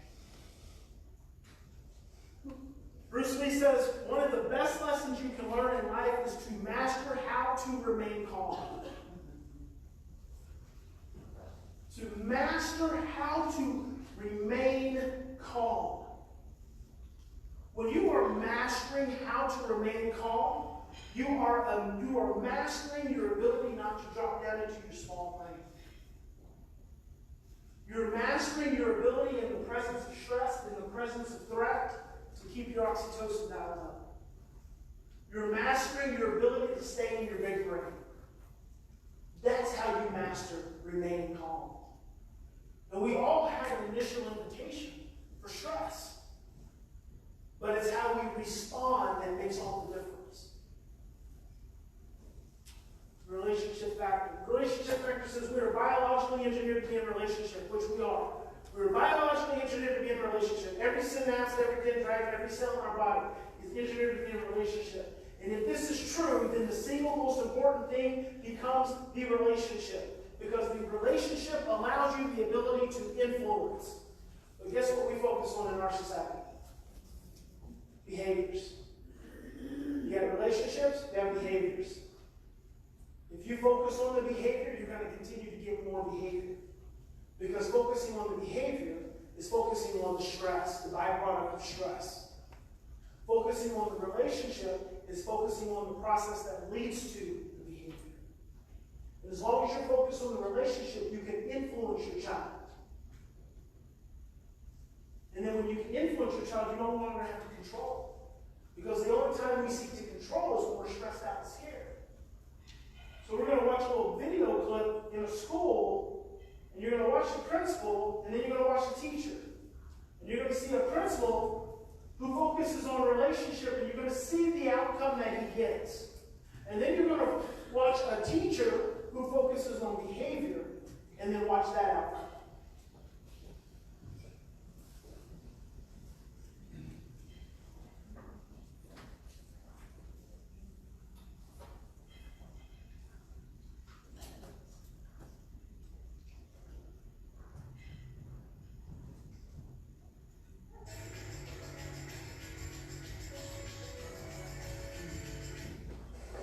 I'm not going to change the world, but I hope I'm making a difference.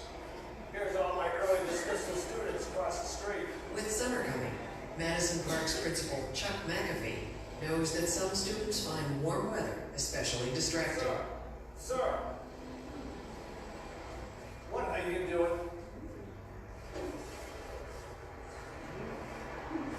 It seemed like a good idea, but what do you really want? All right, let's get there. Being a principal means being consistent, being fair, and about communication. Not a bad idea, though. You have to have a really good sense of humor to be successful at this. Okay, he's looking around, walks right up. Look at this. He puts the gun right directly on the camera. Thinks that nobody's gonna see it. That's unbelievable. Sometimes it's not always fun. These are young people, and so we do have rules. Let's go. No hats. Basic rule. We like to think that you're in school to learn. That's just one of the rules that we're trying to work with. He took my hat. My hat was on the table. It was not on my head. Why would I walk around and put a hat on my head? Let me go up and see it. You wait here. This student is angry that his hat was confiscated by one of his teachers, a minor incident at some schools. But at Madison Park, Chuck McAfee knows things can quickly spin out of control. I put my hat on the table. Other teacher didn't have a problem with that. Why did he have a problem with it? Little issues that's going on here that I'm not getting. It reflected me.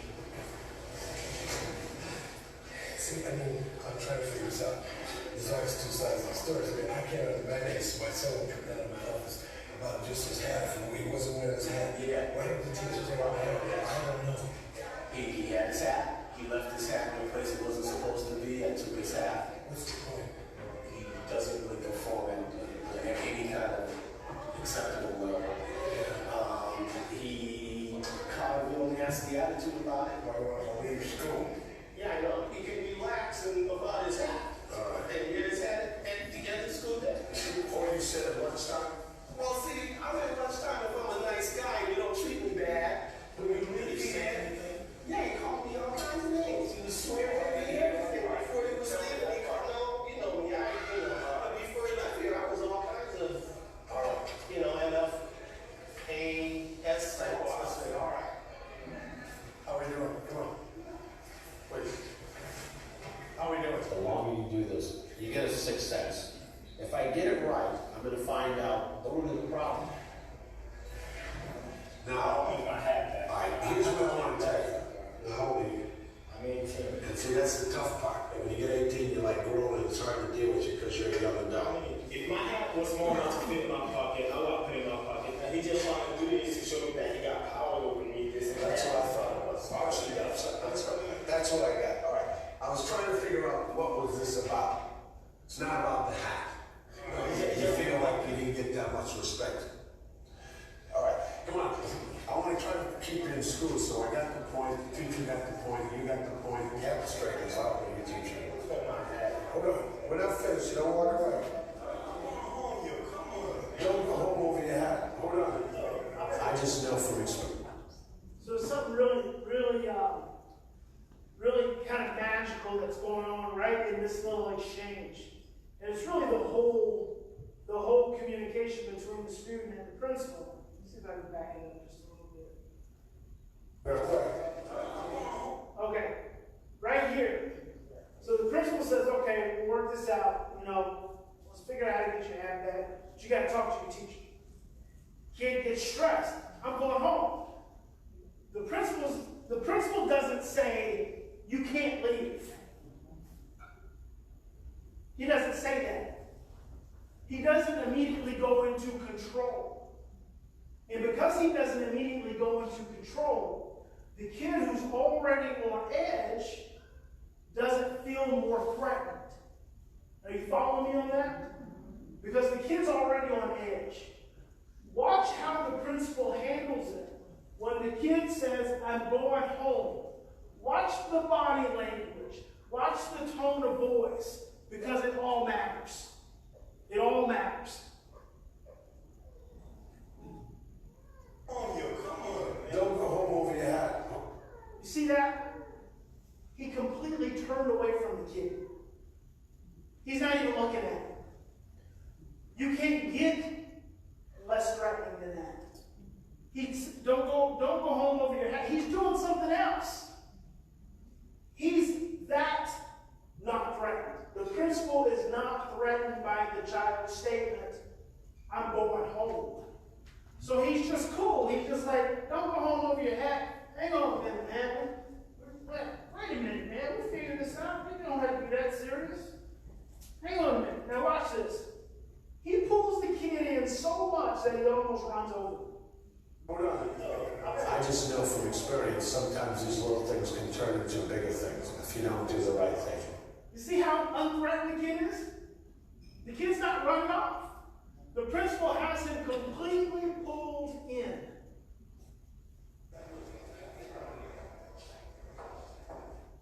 This is your third high school. I'm trying to make sure that this year is somehow successful.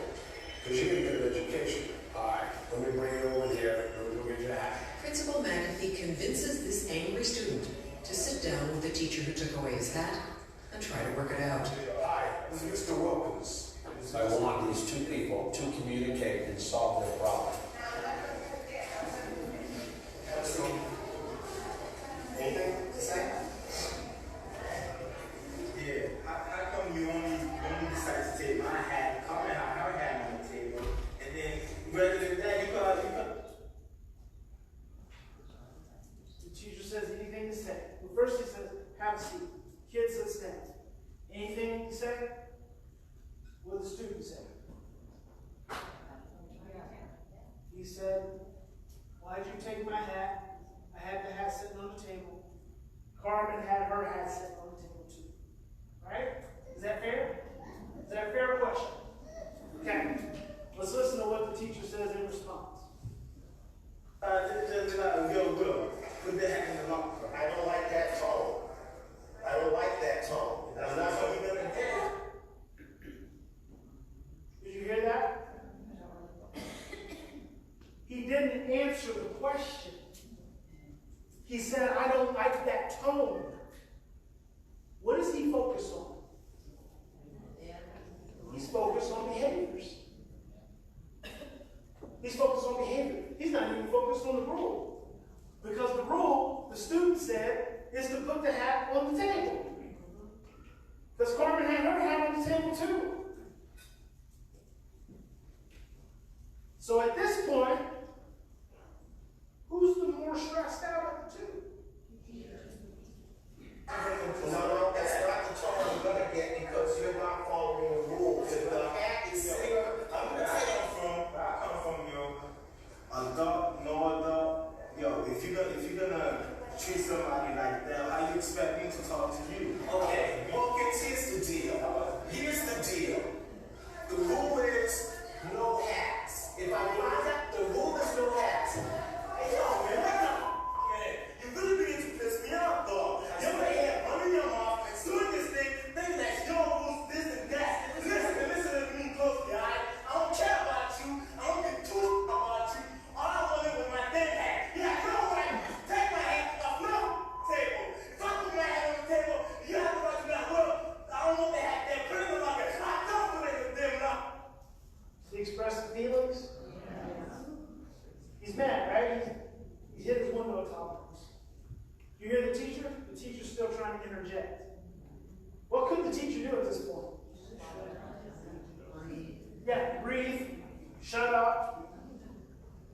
even say, I'm sorry.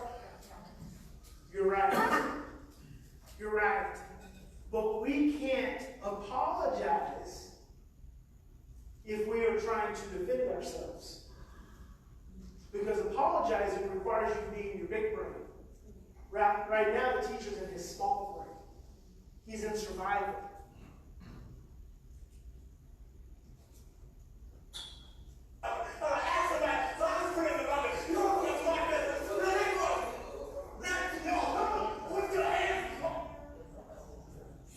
So he said, don't put your hands on me. Watch this. On me. Puts his hand right back up there. Okay, so let's just look at this. Let's follow this one through. Yo!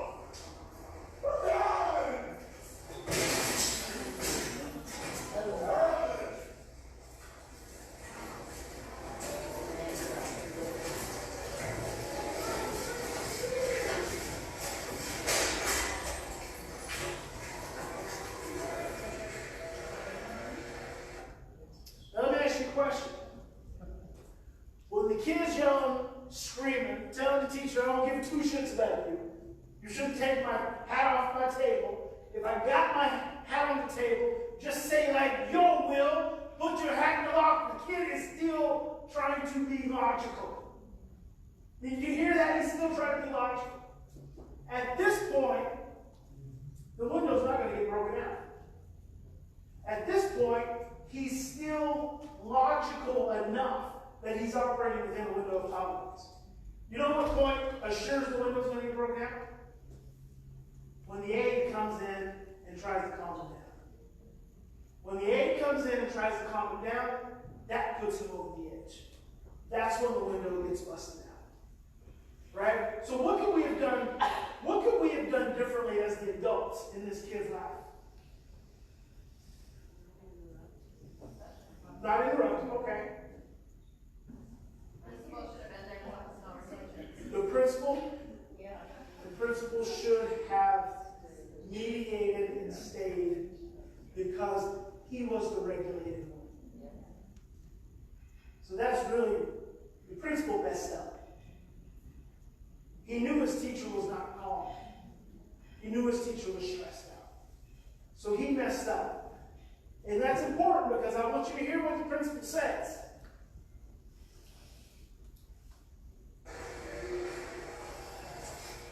It's a tough world out there for young people. They feel very vulnerable. When they feel disrespected, we're in a lot of trouble. You hear that, right? Sounds really good. Those are good words. It's a tough world out there for kids. When they feel vulnerable, we're in a lot of trouble. Listen to the very next thing he says. They do things sometimes that don't make any sense. So easy. You know, and you're dealing with young people that have to explode. You hear the discrepancy from one statement to the next? That, I think people think I'm crazy when I focus on this kind of stuff.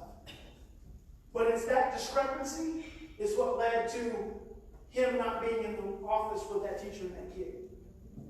He understands that when kids feel vulnerable, bad things happen. But he doesn't understand. And because he doesn't really understand, then he creates and allows a dynamic to unravel for a kid to feel vulnerable. And then he says, kids do things that don't make any sense. If you really understand when a kid feels vulnerable, they do crazy things, then you understand why they do what they do. It's no longer about not making sense. He felt vulnerable. That's why he did what he did. See, that's the congruent framework that we have to operate from. Instead of this framework that says you believe this one way about a kid, but then you act this other way. Because I feel like that's what we get ourselves into a lot of times. And so then, After his attempt to make peace between teacher and student backfires, Chuck McAfee has to clean up the mess. You gotta see his hand, he's a nurse. I want you to listen to this discrepancy. See his hand. He's gonna have to end up having to pay for this. This way. When things are really messed up, it's my fault. Did you hear what he